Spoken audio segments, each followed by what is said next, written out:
Hello everyone and welcome back to my channel. My name is Alana and today I am giving you 4 recommendations which are a if you like this then you might like that type scenario. So if you weren't already aware, I am actually a bookseller and I find it really beneficial when a customer asks me for a new book recommendation to try and narrow down what they're feeling, what their favorite sort of area to read in is. And the first thing that I will do is I will ask them, do they like fiction or non-fiction? Or if they are a younger person, I will say, do you like real world set stories or do you like fantasy and magic and things like that? And I just feel like from here you can kind of narrow down what they're looking for or what they might enjoy. So I thought this would be a fun recommendations video to do, and I have got 4 different, I would say ranging from middle grade to young adult recommendations for you. Okay, so we're going to go in order of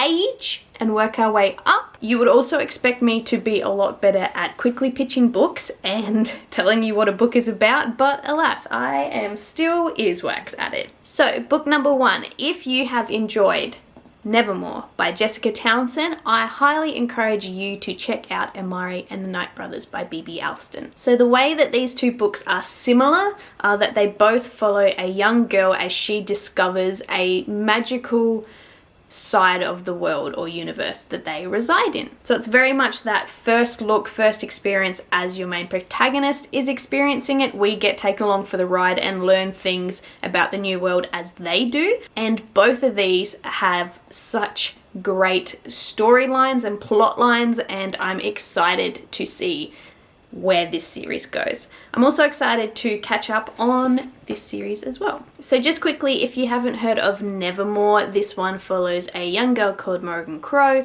who is the world's most unluckiest child. And she is actually cursed to die on her 11th birthday, and at the last possible second she is whisked away to another magical world. And from there she has to try and work out where she fits into all of this. I think she goes through some trials in the first book and obviously continues to in the following 2 books as well. And if she passes these trials in the first book, she will then be invited to join the Wondrous Society. I also really loved her guardian type figure in this who saves her life basically and takes her into this magical world. Jupiter North, he is great. He did give me kind of Hagrid vibes here and there, but I did enjoy that. And then we have Amari and the Night Brothers. Again, we have a young girl who was dealing with some family at home drama situation with her brother who has been missing, and she refuses to believe that he has died.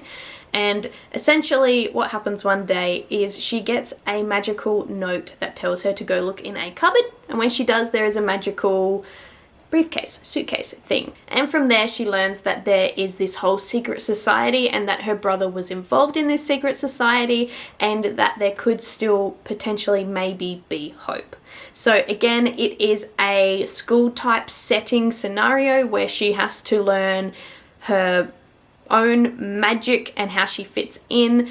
Her friend in this, like her roommate best friend, so good. I love that relationship and that dynamic there. And this one also kind of feels like Nevermoor but mushed with Men in Black. So there is that really fun secret society type element there, and it did remind me of those movies a little bit, and it was really fun. These 2 are also in the same like age group bracket, but I enjoyed them and I am mid-20s now as well. So I would recommend around the 10 to 12 age mark would be really perfect. Next up, if you have read and enjoyed Percy Jackson, the series by Rick Riordan, then you will probably enjoy Monuments by Will Castarkas. So just to start off with, if you haven't heard of Percy Jackson, although you probably have because it is a very popular and beloved series, Percy is a normal school kid, or so he thinks he is,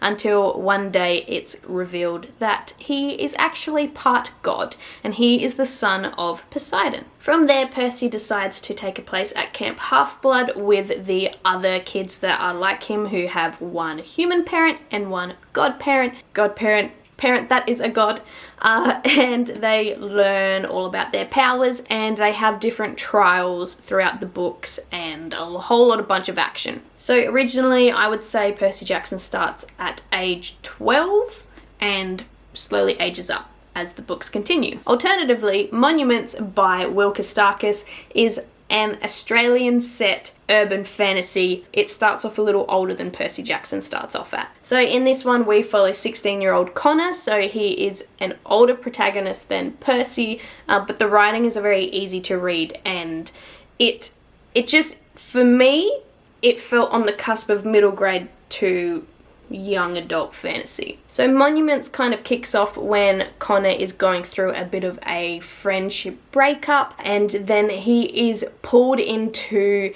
this kind of like high stakes chase or hunt for different gods that are hidden around the city, and this is Sydney set, or it could be Melbourne. It's one or the other, but it's set in Australian city, and it's one of the first books that I've read in a very long time that has a fantasy setting in Australia, and I found that really, really cool. Our main character is also gay, and one of the side characters is of First Nations Aboriginal descent, and he has aspirations of wanting to be the next Prime Minister, and I enjoyed this book so much more for including diverse characters like this. So it's been a little while since I read this, but I remember it being a very fun action adventure type story. You have a girl that gets pulled into it as well, and basically these three teenagers running around after these ancient monumental gods who have just woken up, and someone's trying to stop them and end them as well. So it really feels like a good kind of step up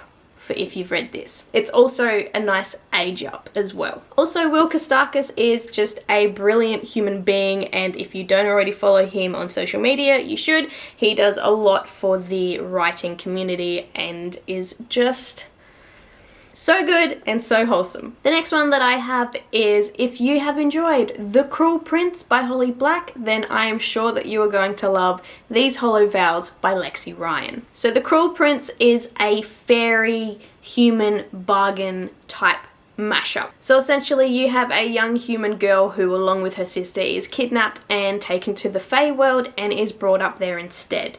You have fairy bargains, human deception. There is a kind of controversial relationship in this one too. If you've watched some of my recent videos, you'll know that this is not my favorite, but I can see why people would enjoy it. Having said that, I've recently read These Hollow Vows by Lexi Ryan, and this was so good. It was so good. So in this one as well, we follow a young human girl who is brought up knowing about the Fae and not trusting them, and then events happen and she must venture into the Fae world and strike a bargain with one of the kings there, and everything folds out from there. This one also starts off as a loose Cinderella type retelling, but as the story progresses on, it fades away from that a little bit and becomes its own thing entirely, and the ending of this book left me just sort of sitting there going, what? And I need to read the second one already, but this has only just been released as of filming this video in September of 2021. I think this was a July release. Now, I would recommend these for, I would say, probably 15, 16 years old and up, just because this one does have a steamy scene here or there. There were just some really great moments in this one, and I just think that it had some really good payoff for a first novel, and it was very entertaining. And I also the love interest that she ends up with at the end of this one is not my pick, so I'm hoping maybe girl changes her mind in the next one, but we shall see. And lastly, if you enjoyed Leah on the Offbeat by Becky Albertalli, I would highly encourage you to pick up Perfect on Paper by Sophie Gonzalez. These books are some of my favorites by these different authors, but with Leah on the Offbeat, you follow a character from Becky's previous novels. So we all know of Simon versus the Homo sapien Agenda or Love, Simon. and this follows Leah, one of his friends in that one. And Leah's kind of going through a bit of a tough time. She's very self-conscious. She is starting to question a few things about herself, and her friendship group at the same time kind of feels like it's buckling a little bit. So as a coming of age story and as a main character that is bi, I really enjoyed this. And in Perfect on Paper by Sophie Gonzalez, we follow Darcy, who is an openly bi main character, so a little bit different to Leah.